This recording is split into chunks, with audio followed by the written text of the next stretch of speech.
Vous êtes Monsieur Toulbia Karim. On vous reproche les faits suivants: d'avoir à Paris le 11 juin 2002 et entre le 1er et le 5 juillet 2002 réitéré des appels téléphoniques malveillants en vue de troubler la tranquillité de mademoiselle Lecouby Laura. Celle-ci, en effet, s'est présentée le 13 juin 2002 et a déclaré qu'elle déposait plainte contre vous pour des faits qu'elle qualifiait à l'époque de harcèlement. Vous avez en effet, avant ces événements, eu une relation et apparemment, d'après la victime, vous ne supportez pas qu'elle y ait mis un terme. Voilà. Ensuite, elle a reçu beaucoup de coups de téléphone et c'est ça que le procureur de la République a retenu contre vous. Voilà les messages qui ont été enregistrés sur son répondeur. Écoute, Laura, ne crois pas que j'appelle pour te récupérer ou quelque chose comme ça. J'en ai rien à foutre de ta gueule. J'appelle ta mère pour qu'elle récupère tes affaires. Ne crois pas que je t'appelle pour te récupérer. Pour moi, tu n'es plus que de la merde maintenant. Ne crois pas ça. Arrête de prendre le taxi rouge marocain. Ok, tu comprends ce que je veux dire. À minuit, minuit et demi, 1 heure. Ok, allez, salut. C'est plein de contradictions parce que ça veut dire que vous la surveillez, que vous regardez avec, si c'est vous, que vous regardez avec quel taxi elle part et à quelle heure. Et donc, c'est évidemment contraire à la phrase « tu m'intéresses plus, j'en ai rien à faire de toi ». Alors, aujourd'hui, vous dites quoi par rapport à ça? En fait, j'ai appelé sa mère parce que c'est elle qui n'arrête pas d'appeler ma mère pour récupérer ses affaires. Je voulais pas parler à elle, je voulais parler à sa mère pour qu'il récupère ses affaires, tout simplement. Et c'est tout. Mais à chaque fois, je suis tombé sur le répondeur, j'ai laissé des messages. Mais les messages, je vous les ai lus. Comment? Je vous les ai lus, les messages. Je n'ai pas entendu dans ces messages « Allô, j'appelle pour qu'elle vienne récupérer ses affaires », point. J'ai entendu autre chose dans les messages. Et si, c'était pas pour récupérer ses affaires. Ah bah, vous n'avez pas dit que ça. Bah, sur le troisième message, sur le coup de l'énervement, c'est normal, on reçoit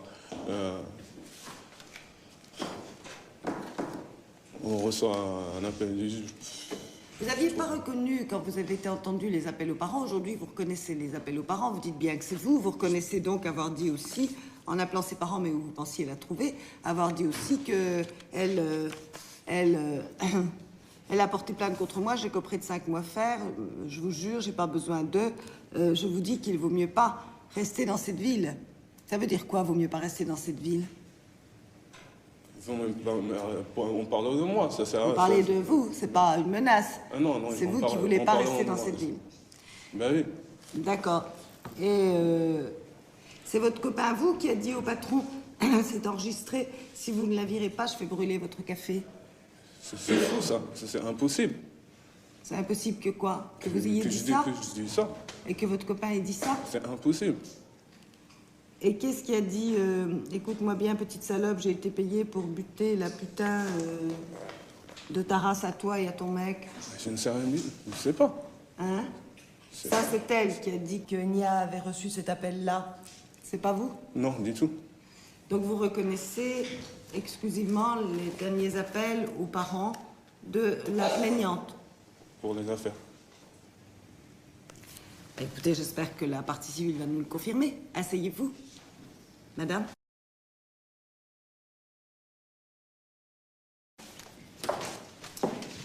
Expliquez-nous ce qui, selon vous, s'est passé à cette époque-là, l'ensemble des faits pour lesquels vous avez porté plainte.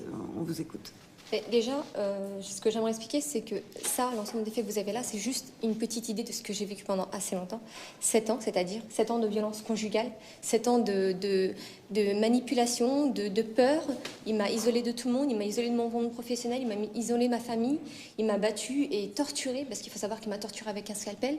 Il m'a déchiré mes affaires et attaché sur le lit, et il m'a battue avec, je vous raconte pas, des tringles à rideaux, des bottes de baseball, enfin tout ce qu'il avait devant lui.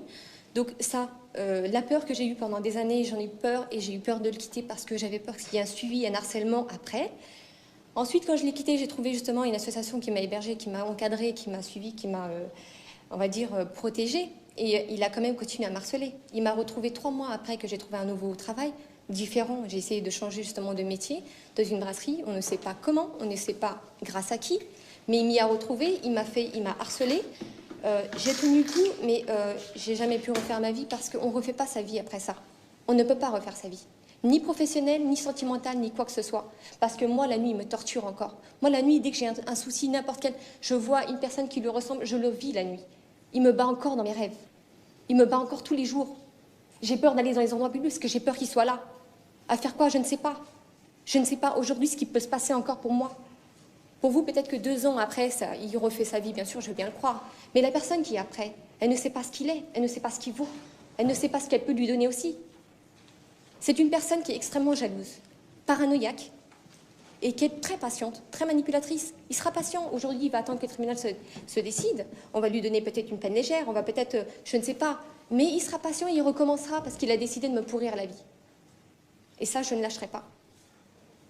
La justice lui fait peur, donc c'est pour ça que je suis là aujourd'hui pour me battre. Ayant mes droits, je suis là en tant que victime. Je veux absolument qu'on me protège et qu'on protège la prochaine personne qui est derrière lui. C'est tout. Je ne suis pas là que pour moi. C'est clair. Tous les appels qui sont mentionnés dans cette procédure, en tout cas, à votre avis, sont incontestablement de lui. En plus que sûr même, oui.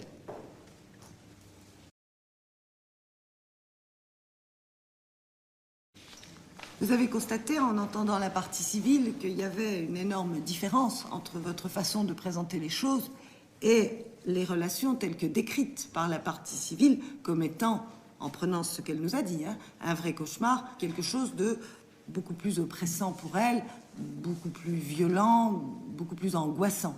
Donc la vérité se situe quelque part. Hein? Vous entendez ce que je vous dis, monsieur? Bon, alors, vous venez d'entendre la partie civile. Qu'est-ce que vous dites par rapport au récit qu'elle vient de faire? C'est sûr qu'il y a une part de vérité, mais ce que je sais que maintenant, que je demande pardon au tribunal, pardon à elle, et je sais que jamais je vais ça y est, j'ai fait ma vie. Depuis quand vous avez fait dur votre pour vie? moi. Elle dit que vous avez continué à l'importuner encore jusqu'en janvier-février 2003. Nous sommes en juin 2003. Vous avez rencontré votre nouvelle amie quand? Depuis le mois de septembre. Bon. Et vous vivez avec votre nouvelle amie? Oui. Donc vous dites, il y a une part de vérité dans ce qu'elle a dit, je m'engage à ne plus l'importuner jamais. C'est comme ça que je résume ce que vous dites. Avez-vous quelque chose d'autre à préciser? Je suis désolé, je lui fais du mal, mais moi aussi j'ai souffert, c'est pas pareil. Mais vous avez souffert du fait qu'elle voulait plus de bien vous. Sûr, non, mais le harcèlement, c'est très angoissant. Comment? Je veux dire qu'il y a la liberté de chacun. C'est On vrai, peut obliger vrai, personne à rester avec quelqu'un. Je sais, mais 7 ans de vie commune, c'est assez... Bah oui, mais elle a dit que ça s'était terminé en 2001. Ouais. En tout cas, maintenant, je suis sûr de moi. Ça y est, j'ai tourné la page. Vous avez donné une adresse chez vos parents? Oui, voilà, mon adresse. Vous habitez encore chez eux? Non, j'habite pas chez eux. J'y vis avec ma copine. Mais c'est elle qui paye le loyer, c'est vous deux? Non, c'est son appartement. C'est son appartement à elle? Ouais. Autre question? Non. Des questions, maître, là-dessus, sur la personnalité de votre client. Vous plaiderez? Oui. Monsieur, vous allez vous asseoir là.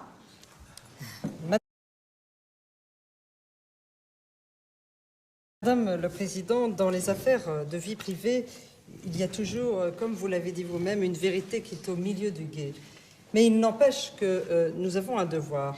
Moi, en étant le ministère public, celle d'assurer, à travers l'application de la loi, la protection des libertés individuelles, l'ordre public et surtout le fait que les victimes puissent être protégées et que leur voix soit entendue.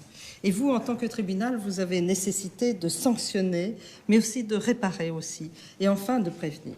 Je dis tout cela, et ça a l'air plein d'emphase, pour dire que là, en la circonstance, même si les faits, on les connaît parce qu'on a connu ce genre d'affaires X et X fois, ce sont toujours des affaires douloureuses, ce sont toujours des affaires qu'il faut traiter avec précaution, et qu'il faut traiter cette fois avec, comme si c'était des affaires extrêmement importantes, parce qu'il en ressort que là, la vie et aussi la liberté des personnes peuvent être réduites à rien. Et c'est terrible de penser qu'un jeune homme comme ça puisse supposer qu'une femme est en quelque sorte un objet de possession qu'on ne rendra pas, qui est à soi et qu'on peut contraindre et qu'on peut menacer et dont on peut détruire la vie et qui tout simplement maintenant vous dire j'en ai une autre d'amis. C'est donc terminé, n'en parlons plus, tout cela n'est rien.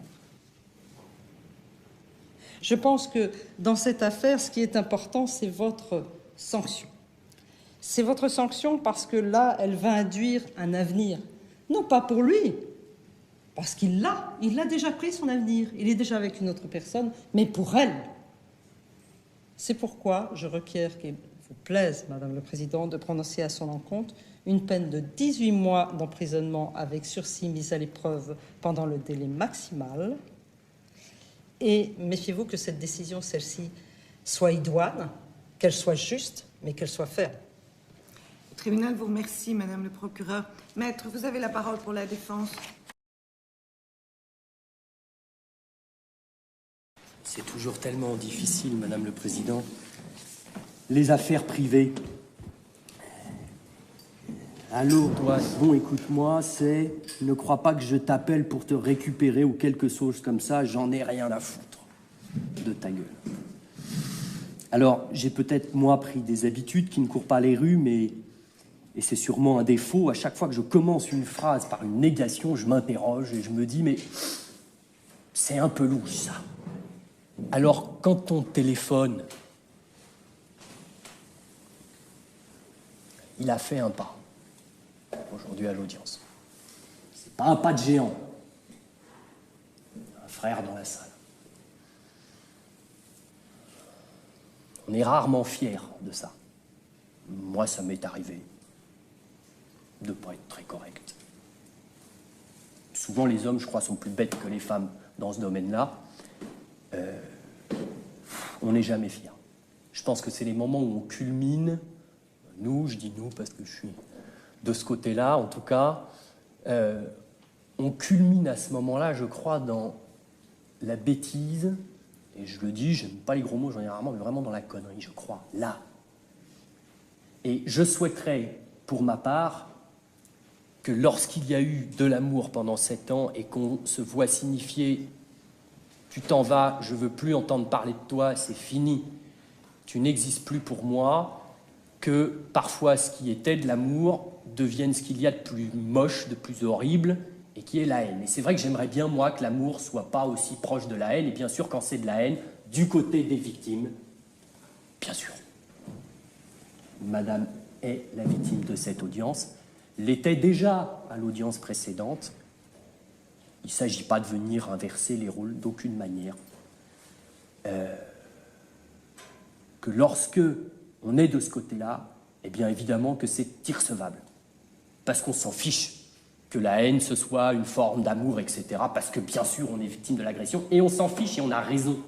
Vous avez, Madame le Président, la confirmation que depuis 3-4 mois, les choses se sont stabilisées. Semble-t-il, la justice, il l'écoute quand même un peu parce que ça a l'air d'être en lien avec des convocations qu'il aurait pris la décision cette fois de mettre un terme à ces appels téléphoniques.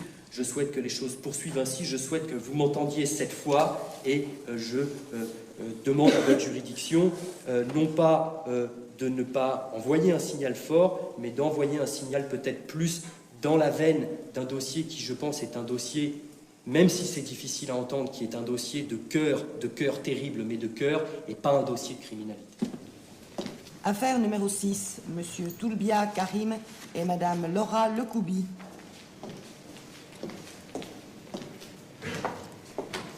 Le tribunal, après en avoir délibéré par décision contradictoire, vous déclare coupable des faits qui vous sont reprochés. En répression, vous condamne monsieur à 16 mois d'emprisonnement avec sursis et mise à l'épreuve pendant 2 ans avec exécution provisoire. Vous avez donc une peine, et une peine lourde de 16 mois, qui est désormais suspendue au-dessus de votre tête. comme on ne peut pas vous empêcher de vivre à Paris, puisque c'est votre domicile, votre travail, mais que la victime habite dans le 11e arrondissement de Paris, vous ne devez pas paraître dans les limites de cet arrondissement. Obligation numéro 13. Vous ne devez pas entrer en relation de quelque manière que ce soit avec la victime de l'infraction. Vous avez bien compris? Je comprends. Vous pouvez partir. Vous pouvez partir.